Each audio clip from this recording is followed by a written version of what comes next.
चलो। तो भाई देखो, स्क्रीन सभी को दिखाई दे रही है। हाँ भैया। हाँ। तो हाँ भैया। बेसिक रियल नंबर अपने को पता है क्या होता है। इंटरवल अपने को लिखते आता है कि ये क्लोज इंटरवल होता है हमारे पास में, ये ओपन होता है। इसमें मिक्स्ड इंटरवल लग जाएगा। जो इंक्लूड करते हैं स्क्वायर ब्रैकेट, जो इंक्लूड नहीं करते ओपन ब्रैकेट, है ना। अब बेसिक फंक्शन कब होता है ये अपने को पता है, रेंज क्या होती है, कोडोमेन क्या होता है ये अपने को पता है। पहले क्वेश्चन से ही थोड़ा सा दिमाग लगना चालू हो जाएगा। एफ एक्स देके रखा है log one minus x upon one plus x, और मुझे ही प्रूव करना है। तो मुझे एक्स की जगह पे क्या लिखना पड़ेगा, two x upon one plus x square. तो मेरे पास में ये बन जाएगा log one minus two x upon one plus x square upon one plus two x upon one plus x square. Simplify करूंगा तो मेरे पास हो जाएगा log one plus x square minus two x और वन भैया प्लस उसका x square square. आएगा नीचे। हाँ जी। वो वन प्लस एक्स स्क्वायर दिया ऊपर, तो two x upon one plus x square का होल स्क्वायर आएगा नीचे डिनोमिनेटर में। कहाँ पे आएगा, मेरे को एफ ऑफ एक्स से दे के हाँ रखा ठीक है है। ठीक है ठीक है ठीक है, क्या मैं है। एक्स की जगह पे two x upon one plus x square यहाँ पे लिख रहा हूँ। तो यहाँ भी एक्स की जगह पे और यहाँ पे भी एक्स की जगह पे one plus two x upon one plus x square लिखूंगा। आया क्या। हाँ भैया आ गया। तो ये हमारे पास में हो जाएगा। अब अगर इसके अंदर तू देखेगा तो ये तेरे पास में बन जाएगा log one minus x upon one plus x का होल स्क्वायर, पावर आगे आ जाएगी तो ये हो जाएगा two times of log of one minus x upon one plus x, जिससे कि ये पूरा हमारा एफ ऑफ एक्स बन जाएगा। तो टू एफ एक्स आ जाएगा। फिर ऐसे ही ये वाला एक क्वेश्चन होता है कि इसमें हमको बोला है कि f of x plus one by x है एक्स की power four plus one upon x की पावर फोर। मुझे एफ ऑफ फाइव निकालना है। तो करने के दो तरीके होते हैं। पहला तरीका तो ये होता है कि अपन ऐसा मान लेते हैं कि x plus one by x equals to five. उससे अपन क्वाड्रेटिक सॉल्व करेंगे तो x की वैल्यू निकाल लेंगे और वो x की वैल्यू यहाँ पुट कर देंगे। पर वो x की वैल्यू इरेशनल, वो उसके अंदर आ जाएगी रूट x के अंदर, है ना। तो वो रूट वाले टर्म आ जाएंगे और फिर उसको सॉल्व करना मुश्किल हो जाएगा। तो इससे अच्छा क्या है, इससे अच्छा है कि उसको रिप्लेस करना। बट प्रॉब्लम ये है कि यहाँ पर x की power four plus one upon x की पावर फोर है। अगर x plus one by x की पावर फोर होता तो मैं इसकी जगह पे फाइव रखता तो यहाँ पे फाइव की पावर फोर हो जाता। पर ऐसा तो है नहीं। है कैसा मेरे पास में, मेरे पास है x की power four upon one plus x की पावर फोर। तो इसके लिए मुझे क्या करना पड़ेगा, इस पूरे को पहले वन प्लस एक्स के फॉर्म में लिखना पड़ेगा। तो मुझे पता है x plus one by x का अगर मैं होल स्क्वायर करूंगा तो हो जाएगा x square plus one by x square minus to. तो प्लस टू, सॉरी। अब इसको इधर पहुंचा दूँ तो x plus one by x का ये होल स्क्वायर माइनस टू जो हो जाएगा वो जाएगा x square plus one by x square.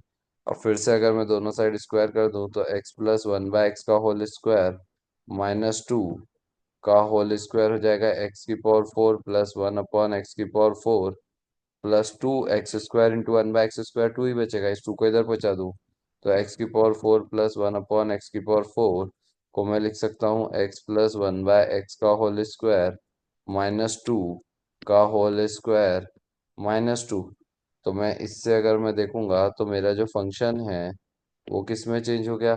मेरा फंक्शन बन गया f of x plus one by x is equals to x plus one by x का होल स्क्वायर माइनस टू का स्क्वायर माइनस टू। अब इसमें x plus one by x की जगह पे क्या रखना है, फाइव। तो यहाँ पे भी फाइव रखना है तो फाइव का स्क्वायर माइनस टू का होल स्क्वायर माइनस टू। इससे आंसर आ जाएगा। कितने लोगों को समझ में आ गया। आ गया आ भैया। गया भैया। आ वेदांत गया भैया। तुम ऐसे उबासी लेते आ हुए गया पढ़ रहे हो, भैया। बताओ यार तुम। आ गया।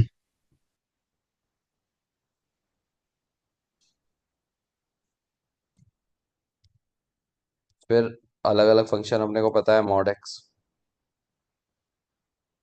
कांस्टेंट फंक्शन अपने को पता है, आइडेंटिटी फंक्शन अपने को पता है। एक्सपोनेंशियल फंक्शन का मतलब हमारे पास में ए टू दी पावर एक्स होता है। इसमें दो केसेस बनते हैं। जैसे टू की पावर एक्स बनेगा तो एक्स जीरो रख दूंगा मैं तो मेरे पास टू की पावर जीरो वन हो जाएगा, तो एक पॉइंट तो ये हो जाएगा। और जैसे जैसे एक्स की वैल्यू इधर बढ़ती जाएगी तो टू की पावर वन टू हो जाएगा, टू की पावर टू फोर हो जाएगा, टू की पावर थ्री एट हो जाएगा। तो ये ऐसा जाता जाएगा। और अगर x मैंने -1 रख दिया तो ये 2 की पावर -1 होगा जो 1/2 हो जाएगा। तो ये वैल्यू छोटी होती जाएगी, पर माइनस इन्फिनिटी 2 की पावर -इन्फिनिटी होगा 1/2 की पावर इन्फिनिटी, मतलब टेंडिंग टूवर्ड 0। तो ये वाला ग्राफ बनेगा जब a 1 से बड़ा होता है। और अगर a 1 से छोटा हो गया, मतलब a 0 और 1 के बीच में हो गया, जैसे 1/2 की पावर x है, तो उसके अंदर जब x की वैल्यू नेगेटिव डाल दूंगा मैं, तो मेरे पास ये तो 2 की पावर -x है। अगर x नेगेटिव डालूंगा -2, तो माइनस ऑफ माइनस ये 2 का स्क्वायर हो जाएगा, तो ये वैल्यू बढ़ जाएगी। तो इसके लिए ग्राफ हमारे पास ऐसा बन जाता है। कितने बच्चों को ये भी समझ में आ गया? आ गया भैया। आ गया गया। भैया, आ गया भैया, आ गया भैया। आ आ गया। गया। लॉगरिथमिक फंक्शन के ग्राफ अपन देख ही चुके हैं, ये सारी प्रॉपर्टीज है लॉग की, बहुत बार लिख चुके हैं, है ना। हाँ।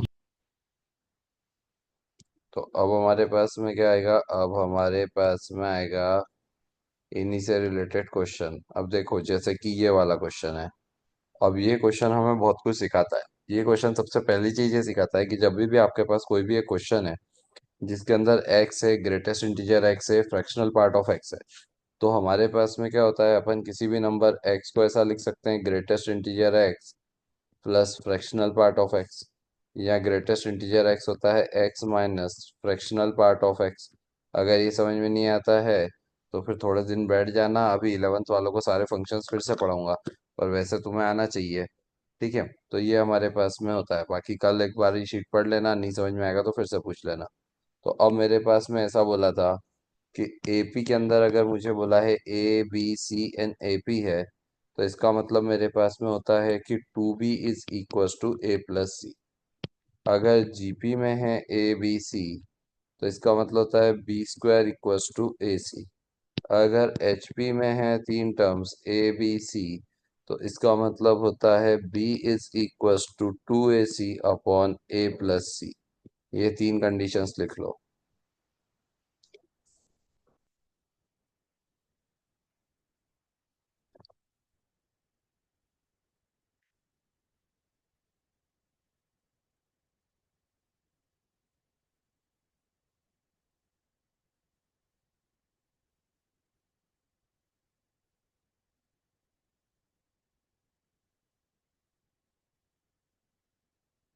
डन, लिख ली भाई तीनों कंडीशन?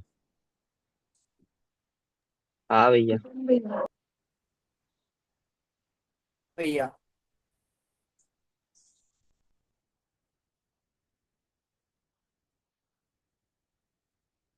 लिख ली भैया। हाँ, लिख ली।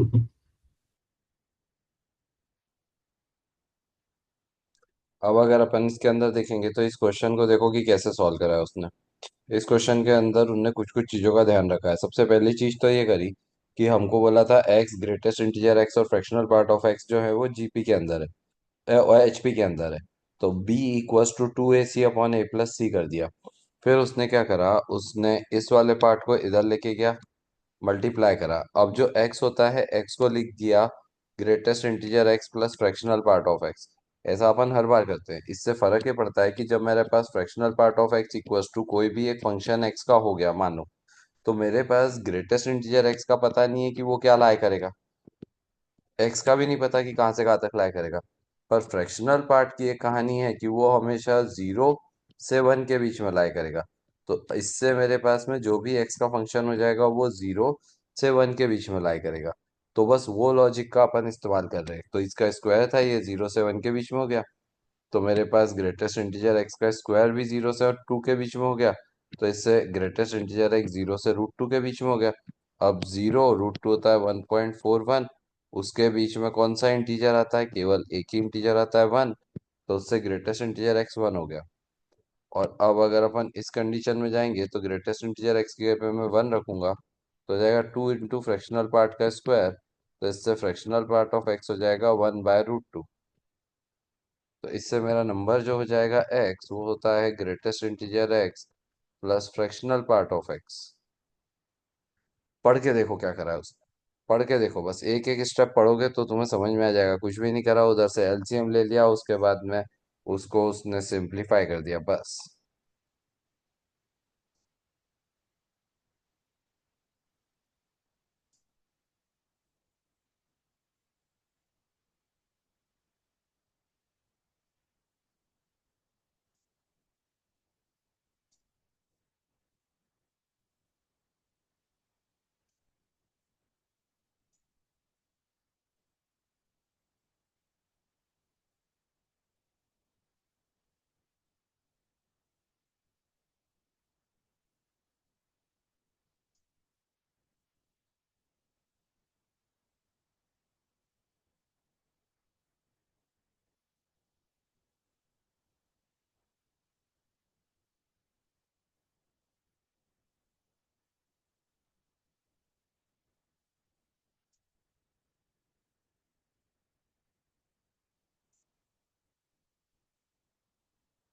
डन भैया।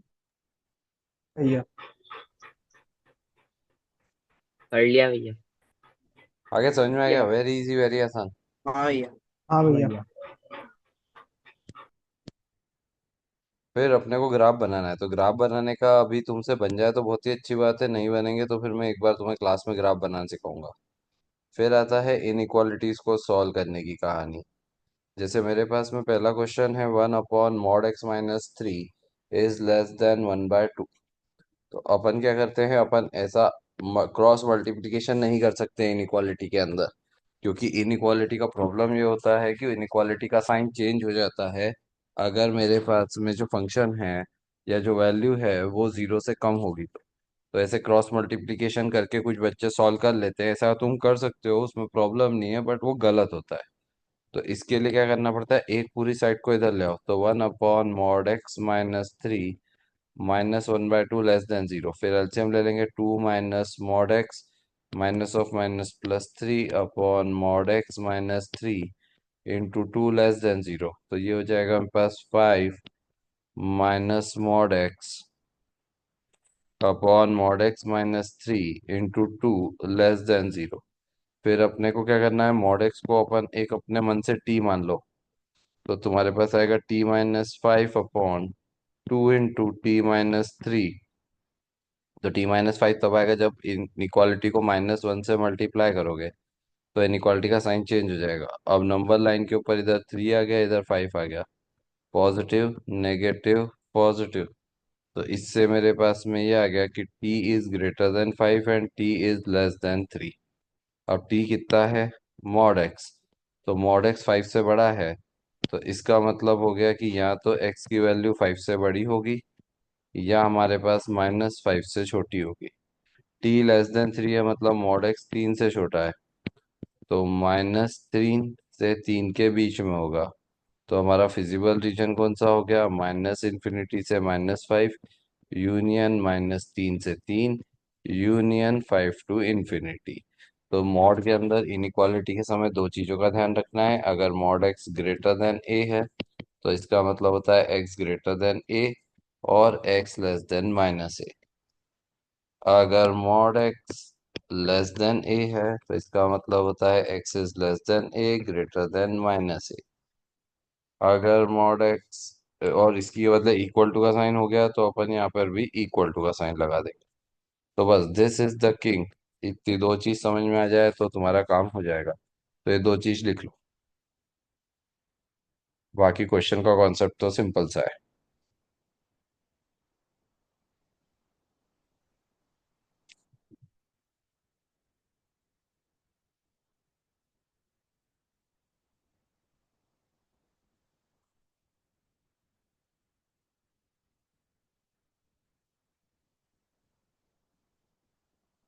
लिख एक लिया बार भैया। भैया वो टी का इंटरवल बता दो आपने कैसे निकाला। क्या?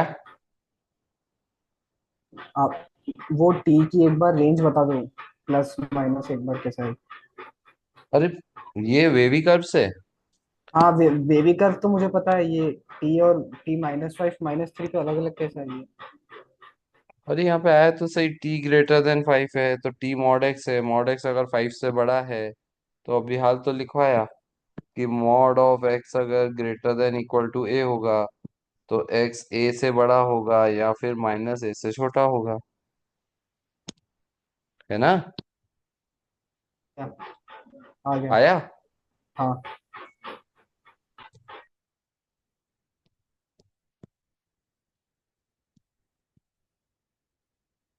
अब देखो, जैसे कि अब दूसरी कहानी होती है लॉगरिथमिक इनइक्वालिटी को सॉल्व करना। तो लॉगरिथमिक इनइक्वालिटी के रूल्स क्या होते हैं हमारे पास में, अगर मेरे पास में है ऐसा log a⁻b greater than c, ठीक है, तो मेरे पास में यहाँ पर दो केसेस बनते हैं। पहला केस b 1 से बड़ा है, दूसरा केस b 1 से छोटा है।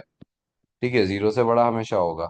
तो अब अगर हमारा b 1 से बड़ा है तो a is greater then b की पावर c होता है, और यहाँ पर a is less than b की पावर c होता है। इनइक्वालिटी का साइन इंटरचेंज हो जाता है। अगर ऐसे ही log a⁻b less than c है तो भी दो केस बनते हैं, b 1 से बड़ा है या b 0 से 1 के बीच में। b 1 से बड़ा है तो a is less than b की पावर c होता है, नहीं तो a is greater then b की पावर c होता है।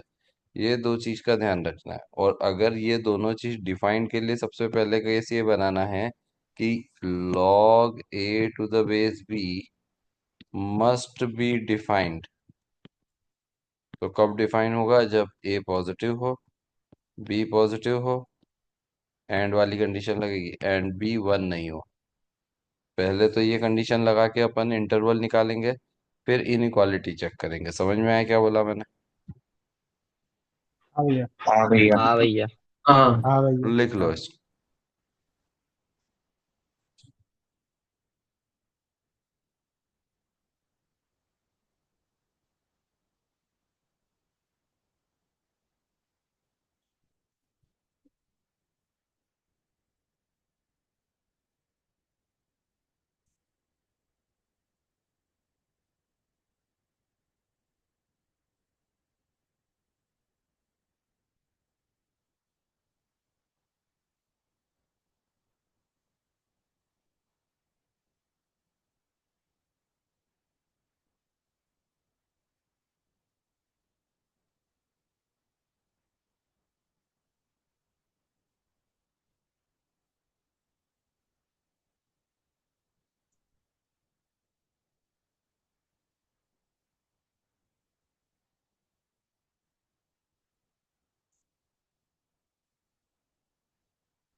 डन भाई।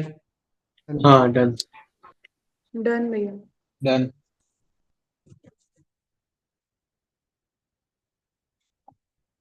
अब इस क्वेश्चन के अंदर देखो।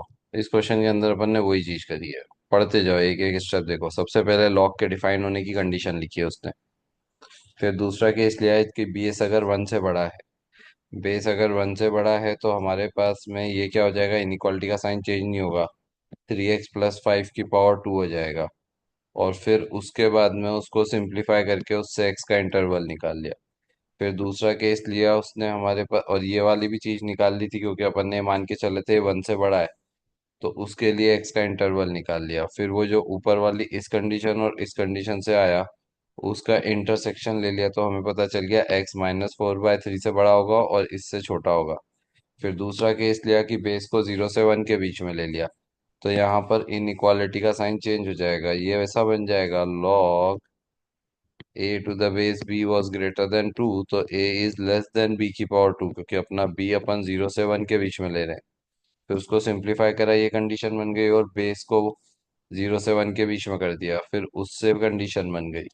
और फिर उस दोनों कंडीशंस के बीच में अपन ने देखा, तो ये हमें बोल रहा है -5/3 से -4/3, और इधर हो रहा है मेरे पास में ये दोनों वैल्यू 1 से बड़ी है। ठीक है, और ये वाली वैल्यू आ जाएगी -17/22, है ना? क्योंकि -1 कहीं यहाँ पे आ जाएगा। तो ये कंडीशन बोले इस रेंज में लाया करेगा, और ये बोले इससे बड़ा होगा। तो ये भी होना चाहिए, एंड ये भी होना चाहिए। तो इन दोनों का इंटरसेक्शन कुछ भी नहीं हो रहा है। कॉमन रीजन तो आ ही नहीं रहा है। इसका रीजन ये वाला है, इसका रीजन ये वाला है। तो इसीलिए ये वाले इंटरवल में उसने बोल दिया नो सॉल्यूशन। तो केवल जो ऊपर वाले इंटरवल से सॉल्यूशन आया था वही हमारा सॉल्यूशन हो जाएगा। समझ में आया? वही दो चीजें लगाई है उसने। हाँ हाँ भैया। सही में भी आता है समझ में कि बस हाँ हाँ बोलने बैठे हो? आ रहा है भैया। आता है आता है। आ रहा है भैया।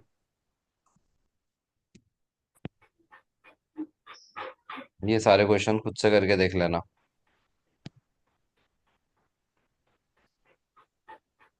अब यहाँ पर देखो, अलजेब्रा ऑफ फंक्शन तो सिंपल सा ही होता है।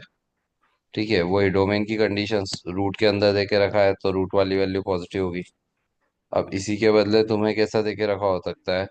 तुम्हें एनसीआर दे के रखा हो अगर, तो तुम बोलोगे एनसीआर तो हमने परम्यूटेशन कॉम्बिनेशन में पढ़ा। अब परम्यूटेशन कॉम्बिनेशन में पढ़ा, पर इसके अंदर क्या होता था? एनसीआर और एनपीआर तभी डिफाइंड होते थे। कब डिफाइंड है ये दोनों? पहली कहानी, n and r natural number होने नेचुरल चाहिए, नंबर होना चाहिए। है ना? मतलब और आर एन, नॉट आर तो होना होल चाहिए। नंबर भी चलेगा। एन की जो वैल्यू बिलोंग करनी चाहिए वो हमारे पास में 1 2, मतलब belongs to whole natural number होनी चाहिए। R can belong to whole number हो सकता है। एक कंडीशन ये सेटिस्फाई होना चाहिए एंड ये भी होना चाहिए and n should be greater than equal to r, क्योंकि एनसीआर रिप्रेजेंट करता है नंबर ऑफ एन में से आर आइटम्स को सिलेक्ट अरेंज करना और एन पी सिलेक्ट करना और एनपीआर इज अरेंज करना। तो अब उन दोनों केस के अंदर एन बड़ा ही होना चाहिए आर से। तो ये तीन कंडीशन हमारे पास में होती है तभी ये डिफाइंड होता है। लिखना है इसको। हाँ भैया। हाँ।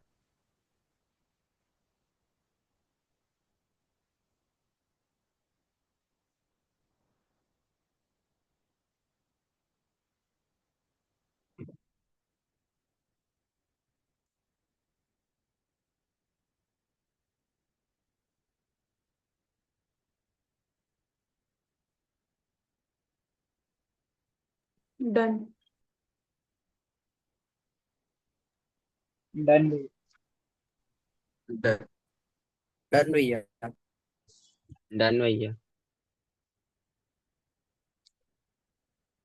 अब डन। इधर अपन ने वही कॉन्सेप्ट लगाया, इसमें कोई बहुत दिमाग नहीं है, वेवी कर्व से हो जाएगा। इस वाले के अंदर वही मॉड एक्स को टी मान के और फिर उसके बाद में ध्यान रख लेंगे।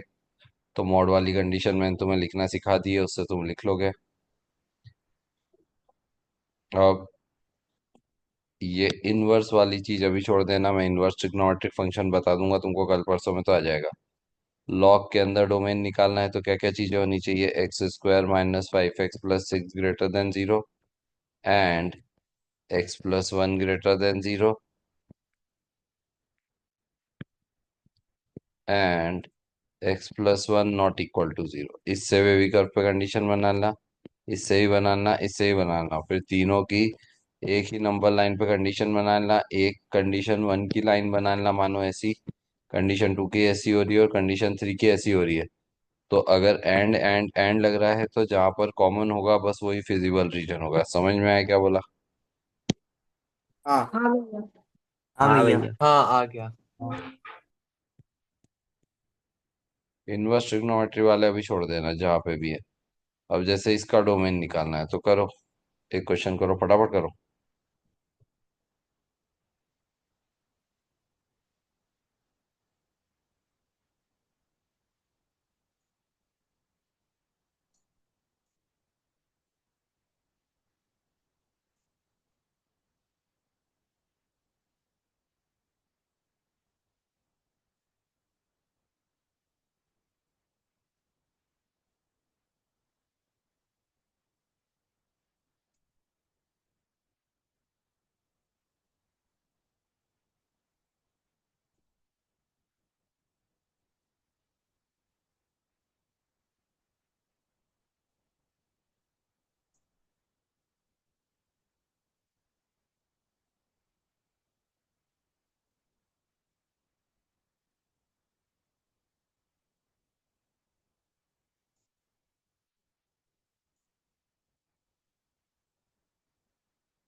हो गया। और पहली कंडीशन तो ये हो जाएगी मेरे पास हाँ। में 3x minus 1 is greater than 20 minus 4x greater than equal to, तो 7x greater than equal to 21, so x is greater than 3। तो x की वैल्यू मेरे पास में पहले तो 1 रख के देख लेता हूँ। 1 रखूंगा तो मेरे पास होगा 3 - 1, c 20 - 4, पॉसिबल ही नहीं है। x इक्वल टू 2 रख लेता हूँ, 3 × 2 = 6 -1 c 20 - 8, पॉसिबल ही नहीं है। x इक्वल टू 3 रख लेता हूँ, 3 रखूंगा तो मेरे पास आ जाएगा, ओ सॉरी, ये तो पॉसिबल ही नहीं था, वैसे भी ग्रेटर देन 3 चाहिए था ना अपने को। तो ग्रेटर देन 3 के अंदर मेरे पास में क्या हो गया? पहले मैं 3 रख के देख लेता हूँ, तो 3 × 3 था मेरे पास में कितना हो गया? 9 - 1 c 20 - 12, तो वो हो जाएगा मेरे पास 8c। कितना हो गया ये? 8। एट। 8। तो ये पॉसिबल है। 4 रख के देख लेता हूँ, 3 × 4 = 12 - 1, 20 - 12। दूसरी कहानी ये भी इंटीजर होना चाहिए, तो 20 - 4x should be greater than equal to 0। तो 20 greater than equal to 4x, तो x is less than equal to 5, तो x 3 हो जाएगा। एक बार 4 के ऊपर भी आ जाएगा, 12 - 1 हो जाएगा 11 c 8 हो रहा है ये? नहीं, 4 रखा था ना मैंने। 16, तो 11 C4, और x5 रख देंगे तो 15 - 1 14 C0। बस इतना ही हो सकता है ना? हाँ हाँ तो इससे x की वैल्यू हमारे पास में 3 4 5 आ जाएगी बस। आया समझ में? हाँ भैया। हाँ आ गया भैया। हाँ भैया। हाँ ओके। भैया। रेंज फाइंड करने की अलग अलग मेथड होती है। सबसे पहली बेसिक मेथड जो अपन ने आज देखी थी, y f(x) देके रखा है, तो इससे x को g(y) निकाल लो, फंक्शन ऑफ y, और फिर डोमेन वाले रूल निकाल लो। समझ में आया क्या बोला? हाँ भैया। हाँ हाँ हाँ भैया। हाँ हाँ भैया। हाँ तो भैया। इस सबको एग्जाम्पल के अंदर उसने वही करा है, तो समझ में आ जाएगा। दूसरा, ये जो होते हैं ना ट्रिग्नोमेट्री के, डायरेक्टली होते हैं। पहला वाला तो अपने को पता ही है, अपॉन √a² + b² से मल्टीप्लाई डिवाइड कर दो। हाँ बाकी के ये जो है ना, इनको याद कर लेना, ये डायरेक्ट रिलेशन है, तुम डिफरेंशिएशन से निकाल सकते हो, बट उससे बेटर है कि याद ही कर लेना। ये तो याद ही है। और साइन की पावर इवन प्लस कॉस की पावर इवन हो तो 1/2n - 1 - 1 होगा, और ऑड होगा तो फिर तो -1 से 1 होगा बस। कछु दिमाग नहीं है, बस एक सेकंड वाला ही है, उसको ध्यान रखना पड़ता है। जैसे साइन की पावर 6x प्लस कॉस की पावर 6x है। अब तुम या तो इसको डिफरेंशिएट करके मैक्सिमम मिनिमा निकालो, या फिर यहाँ पे याद कर लो कि 2n = 6 है, तो n = 3 हो जाएगा। तो 1/2 की पावर 3 - 1 से 1 तक लाई करेगा, मतलब 1/4 to 1 इसकी वैल्यू लाई करेगी। आया क्या समझ में? ठीक है। लिख लो हाँ इसको भैया। कॉपी में, ये पूरा लिख लो केसेस।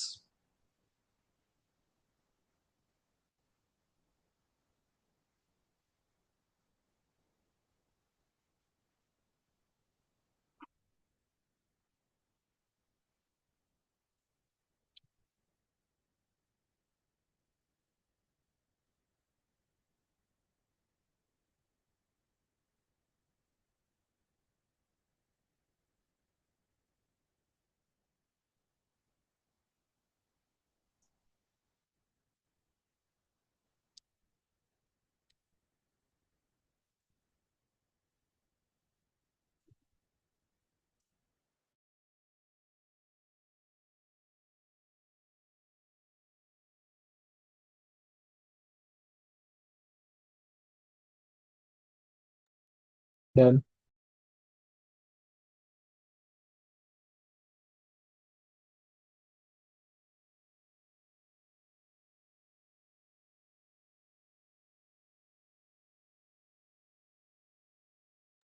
डन।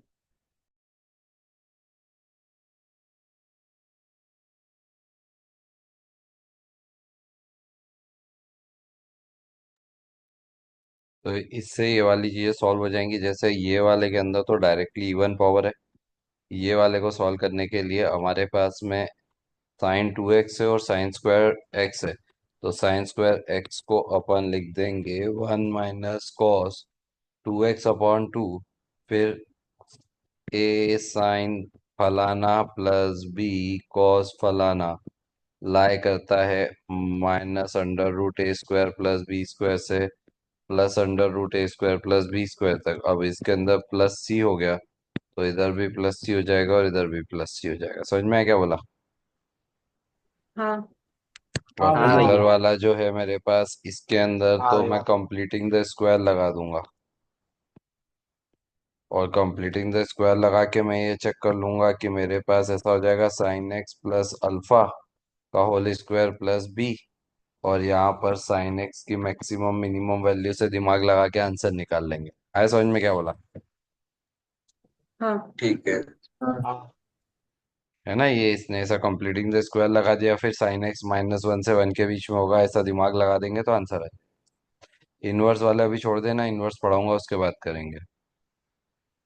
फिर एक ये तरीका होता है रेंज निकालने का, ठीक है ना? इनवर्स वाले अभी अपन छोड़ देंगे। फिर हमारे पास में आता है कि रेंज को आप ऐसे भी निकाल सकते हो कि आप एक्सट्रीम जो मैक्सिमम और मिनिमम वैल्यू है एफ(x) की, वो निकाल लो। अब यहाँ पर जैसे एफ(x) देके रखा है √(x - 7 + √7 - x)। अब इससे y = अगर मेरे पास में इतना है, तो मैं x की वैल्यू y के टर्म्स में निकालने जाऊंगा तो बहुत ज़्यादा मेहनत लग जाएगी। ठीक है।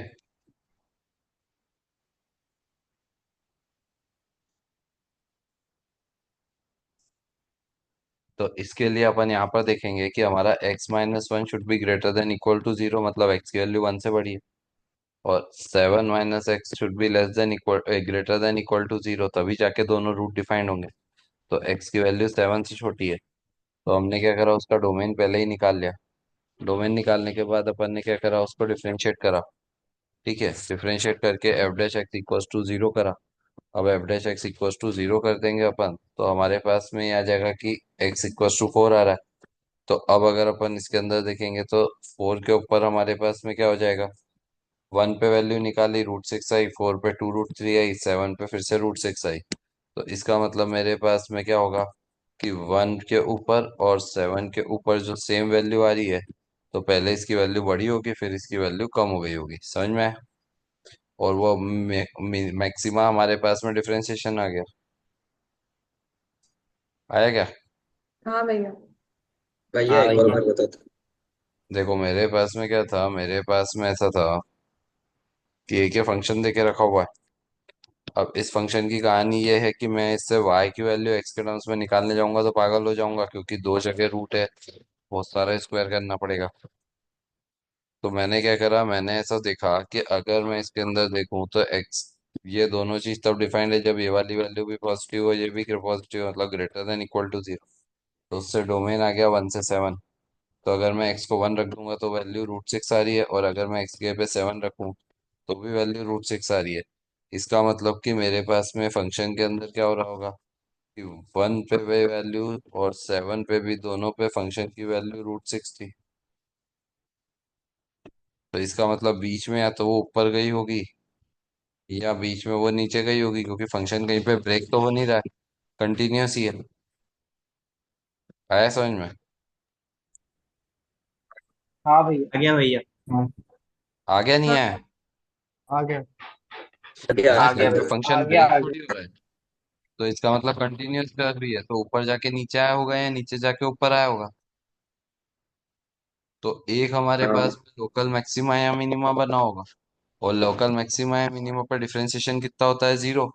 तो वो कहाँ पर बना होगा उसको चेक करने के लिए डिफरेंशिएशन को 0 कर दिया, तो उससे आ गया कि x इक्वल टू 4 पे बना है। तो x की जगह पे 4 रख के देख लिया, वैल्यू जो आ रही है वो ज़्यादा आ रही है।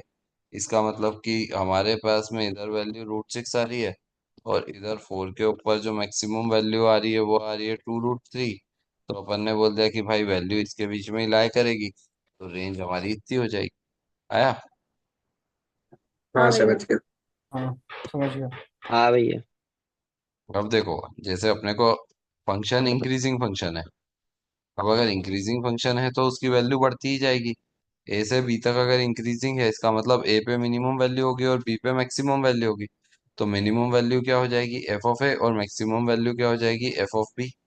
ऐसे ही अगर फंक्शन स्ट्रिक्टली डिक्रीजिंग है, मतलब अपन ने डिफरेंशिएशन करा और लेस देन 0 आ रहा है, तो इसका मतलब कि मेरे से बी में डिक्रीजिंग है, मतलब ए के ऊपर मैक्सिमम वैल्यू होगी और बी पे मिनिमम वैल्यू होगी। मतलब एफ ऑफ बी सबसे छोटा होगा और एफ ऑफ ए बड़ा होगा। समझ में है फिफ्थ वाला पॉइंट क्या बोल रहा है? हाँ। एक बार हाँ फिर बता भैया। दो भैया। अब बीच में अगर अपने को कहीं पे है तो अपन क्या करेंगे, अपन डिफरेंशिएशन से चेक कर लेंगे कि कितने इंटरवल में इंक्रीजिंग है, कितने में डिक्रीजिंग है, तो उससे हमारे पास मैक्सिमम मिनिमम वैल्यूज आ जाएंगी। बोलो हाँ या ना? हाँ पक्का? आगे भैया समझ एक में? और बार पक्का? बता दो। एक और एक बार और बार बता दो। बता दो मुझे। देख मेरी बात समझ, अगर एक फंक्शन है जो कि इंक्रीजिंग फंक्शन है, मैं बोल रहा हूँ कि वो फंक्शन x इक्वल्स टू ए से लेकर x इक्वल्स टू बी तक इंक्रीजिंग है, तो वो ऐसा जाएगा। तो a के ऊपर उसकी वैल्यू एफ ऑफ ए आएगी, और b पे उसकी वैल्यू एफ ऑफ बी आएगी। बाकी सारी वैल्यूज जो है वो इस इंटरवल के अंदर कैच हो जाएगी। तो जो उसकी रेंज हो जाएगी वो क्या हो जाएगी, उसकी रेंज होगी मिनिमम वैल्यू। मिनिमम वैल्यू कितनी है, एफ ऑफ ए, और मैक्सिमम कितनी है, एफ ऑफ बी। समझ में है? हाँ भैया। हाँ रेंज भैया। हाँ वाई की भैया। वैल्यूज ही होती है ना, मतलब फंक्शन की आउटपुट वैल्यू। हाँ हाँ। वैसे ही अगर मेरा फंक्शन डिक्रीजिंग हो गया तो फिर क्या होगा, ए के ऊपर सबसे बड़ी वैल्यू आ जाएगी, पी के ऊपर सबसे छोटी वैल्यू आ जाएगी, तो रेंज क्या हो जाएगी, एफ ऑफ पी से एफ ऑफ ए तक। अपन छोटी वैल्यू पहले लिखते हैं, बड़ी वैल्यू बाद में लिखते हैं। आया। हाँ हाँ। हाँ भैया आ गया। हाँ भैया आ गया। हाँ आ गया। अब ये वाले दोनों पॉइंट लिखो अपनी कॉपी।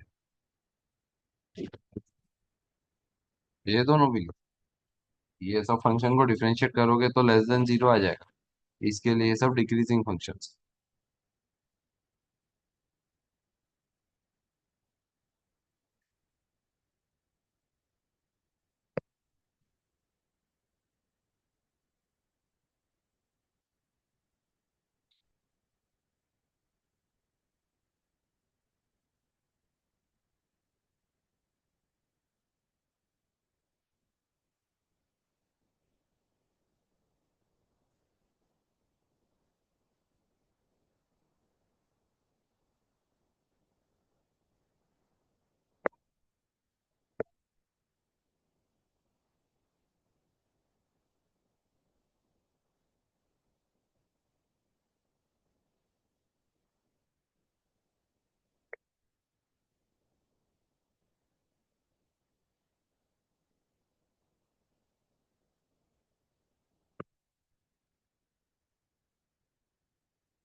लिख लिया भैया।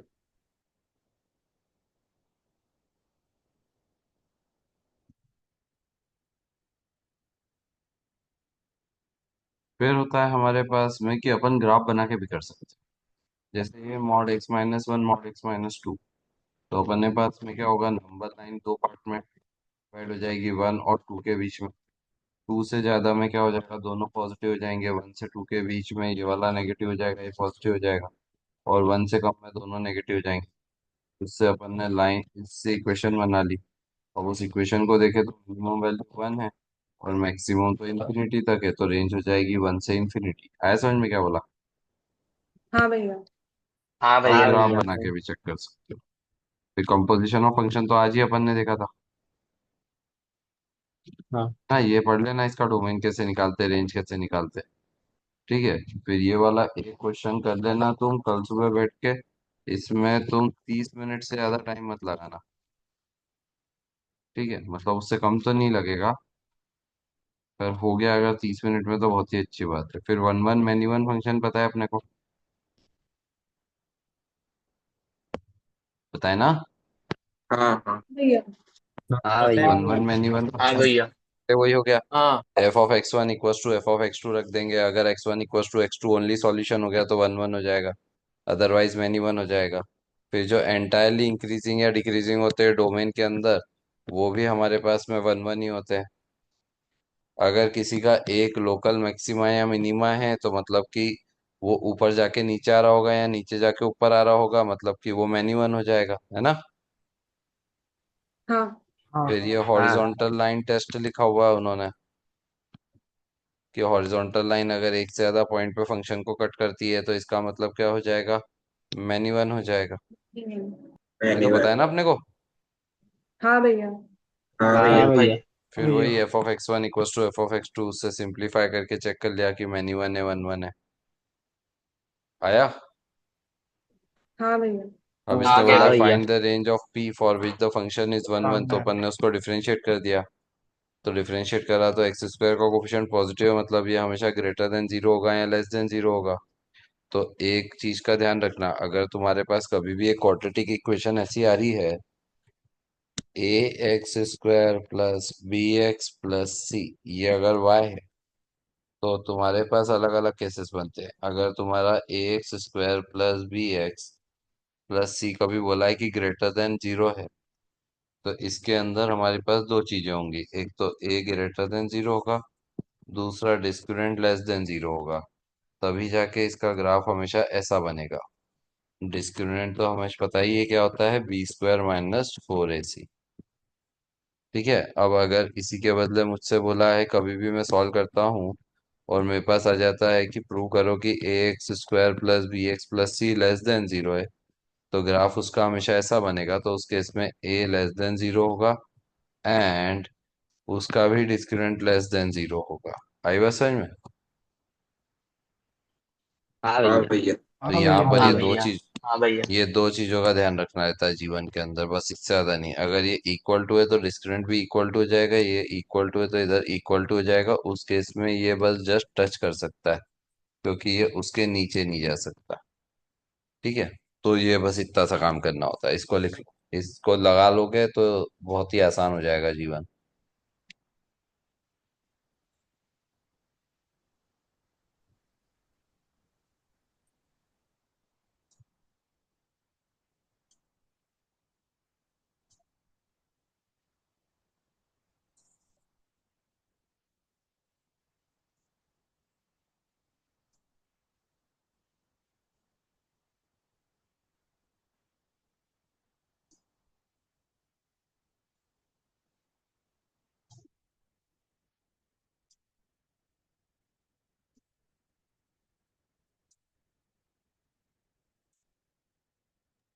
डन।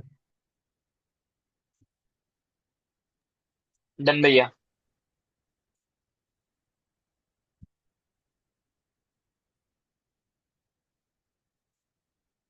फिर ऑन टू इंटू का तो फंडा पता है अपने को, कोडों में निकालना पड़ेगा अपने को। वही वाई को एक्स के टर्म्स में लिख के चेक कर लेंगे अपन, है ना? हाँ हाँ हाँ भैया। भैया। फिर आता है हमारे पास even and odd function. Even odd function पता है क्या तुम्हें क्या होता है? हाँ देखो, भैया। इवन फंक्शन का हाँ मतलब होता है कि जब एफ ऑफ माइनस एक्स और एफ ऑफ एक्स सेम हो। तो मानो कि हमारे पास में ये x इक्वस टू टू पे जो वैल्यू होगी और x equals to minus two पे वैल्यू सेम होगी, थ्री पे जो वैल्यू होगी और माइनस थ्री पे जो वैल्यू होगी सेम होगी। तो अगर ये ग्राफ ऐसा बन रहा है मेरे पास में, तो इधर भी ग्राफ को ऐसा ही बनना पड़ेगा, तभी हमेशा ऐसा हो पाएगा, है ना? हाँ। हाँ। तो इवन हाँ। फंक्शन का जो ग्राफ होता है वो होता है सिमेट्रिक अबाउट y एक्सिस। तो जैसा y एक्सिस के लेफ्ट साइड पे होता है वैसा ही y एक्सिस के राइट साइड पे होता है। और उसमें ऐसा हो जाएगा कि f of minus x minus of या f of x minus f of minus x equals to zero हो जाता है। ठीक है, ठीक है। हाँ भैया। हाँ भैया। ठीक है। ऐसे ही अगर ऑड फंक्शन का ग्राफ होता है तो ऑड फंक्शन जो होता है मेरे पास में वो कैसा होता है? ऑड फंक्शन के केस में होता है f of minus x is equals to minus x. Minus of f x.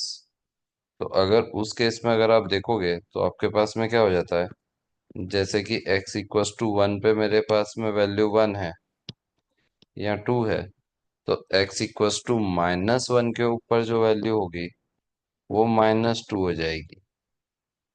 तो अगर मेरे पास में टू के ऊपर वैल्यू मान लेते हैं वन आ गई, तो माइनस वन पे तो माइनस, तो माइनस टू पे जो वैल्यू होगी वो माइनस वन हो जाएगी। ठीक है, आएगा समझ में? हाँ भैया। हाँ तो भैया। अगर ग्राफ मेरा इधर ऐसा हाँ बना होगा भैया। तो इधर भी ऐसा बन जाएगा वो,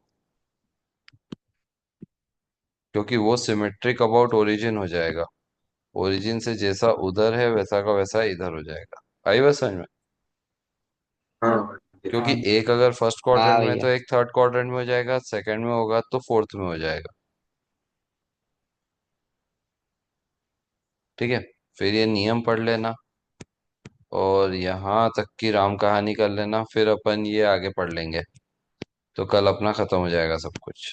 ठीक है, ये वाला पीडीएफ मैं दे रहा हूँ ठीक है। तुम्हें, जी तो भैया। इसके अंदर से कल सुबह हाँ। उठ के और सब कुछ कर लेना। धन्यवाद आप सभी का।